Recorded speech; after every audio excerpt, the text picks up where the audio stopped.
Welcome back to NewsMakers. On the panel, Duncan, Webb, Sir Kerry Burke and Nicky, Wagner. Well, more revelations have been unfurling from the Yardley Flower Show. The press has been busy digging and the council has coughed up that staging this year's show cost $3 million. The show reported a loss of $88,000, but an itemised breakdown of that $3 million bill has been refused. And the council took an extraordinary amount of time to respond to the official information request. What should we make of all of this, Duncan? Well, we should be very troubled by this. This is the attitude of this council to a whole lot of conduct that's engaged in, largely to do with money. It's very much closed book. The Yardley Flower Show cost far too much.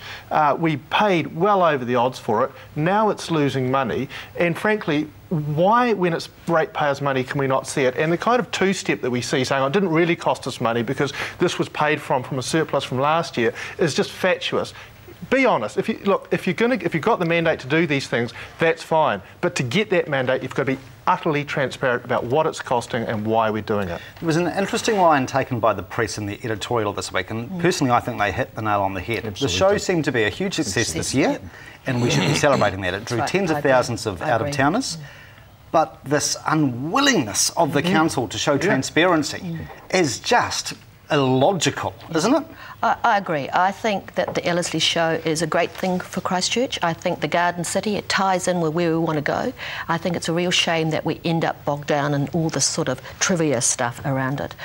Yes, it's been an expensive exercise, but it had made money the first year, which is pretty unusual. It's very rarely you can set a new business up and make money the first year. Yes, it lost a little bit this year, but the key issue for any of these events is the local people get to go to it and it brings tourists to our city. So I think it's doing a good job for Christchurch and it ties in with what we're doing.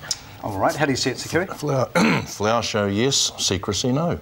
And indeed, I'm not sure about these profit and loss figures either, because Treasury, normally, if you wanted to make a capital purchase of $3 million, they would require a rate of return of 10%. So you need to be making $300,000 a year before you're, figuratively speaking, breaking even. There's an opportunity cost there. The business community understands this, but some of the councillors don't.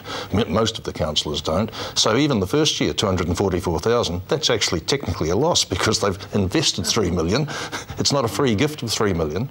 So there are substantial losses ahead and a lot of work to do. But Flower Show, yes. Secrecy, no. All right. The Naval Point Yacht Club, who manage the rather feral mooring facility at Magazine Bay, are desperately wanting the council to come to their party. They want the council to underwrite a 30-year loan so they can build a $3 million breakwater, which would be paid by berth holders. Of course, this is all part of the long and winding saga as our yachting community wait for a decent marina facility. Is this a shambles? Yeah, I think it is. We used to have a boat in the inner harbour. Fantastic. We kept our yacht in Littleton. As soon as it was put out there, even though we had a berth there, we moved it, simply because it wasn't safe enough.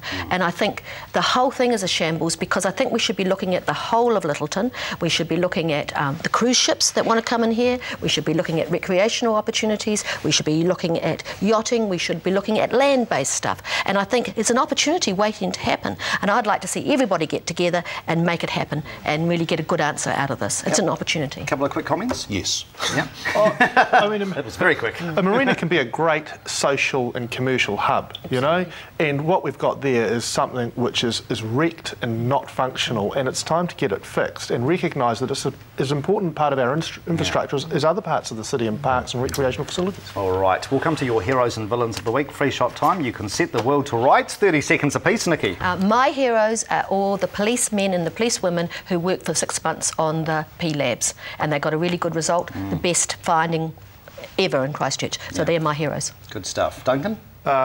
Heroes, can I say the All Whites? Let's just give them a, go for it, boys. It's going to be a bit of fun. Well, they'd win in a couple of days' time. Yeah, that's right. So looking forward to the finals. And villains, the government of Israel for the siege of Gaza. All right. Sir Kerry? Heroes, the road workers and the people who helped below the horizon cleaning up the storm mess, and the private individuals who they helped and the wider community.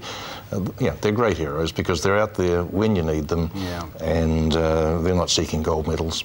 Absolutely. Now to the pick of the week, and hot on the heels of Fergie's hijinks recently, Did the Prince of Wales have a bit of mischief on his mind as well? Well, have a look at this image we have. I don't want to be gratuitous, but is there any possibility that this could be a case of the naughty prince at the honour guard?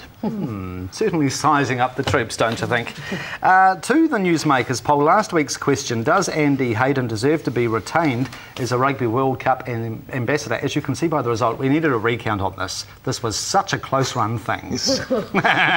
The prize winner was C. Reid. This week's question, should the 4-kilometre speed threshold be adopted by the police as a permanent enforcement measure? What do you think? Yes or no? You can email newsmakers@ctv.co.nz or use Postman Pat, PO Box 1100 Christchurch. We may not get your letter on a Saturday. Cast your vote and you'll be in to win Laura Bush's autobiography, which has been Duncan Webb's bedtime reading lately, I understand. You're in love with Laura, aren't you? I think Laura's lovely. She puts me to sleep every night.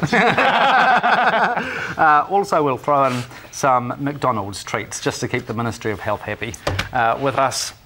Are you excited about the FIFA World Cup, by the way? Yes, I am.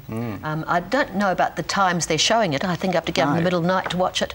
But I really love it. But the only thing I would really hope for is that they get bigger scores. I think it's 1-1 and then shootouts. We'll take over the lives. I know. We'll take over the lives of New Zealanders in a way they don't imagine. My old rugby legend Bob Pratt in Westport, after the final of the World Cup about 82 or 86 or something, I stayed with them.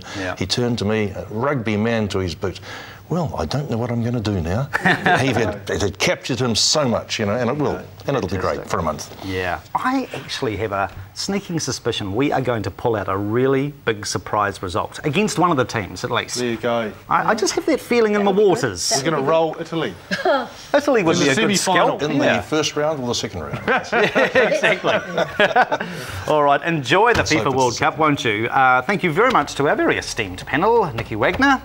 No credit cards on Nicky, Duncan Webb and Sir Kerry Burke. Thank you very much for your company. Good night. Thank you.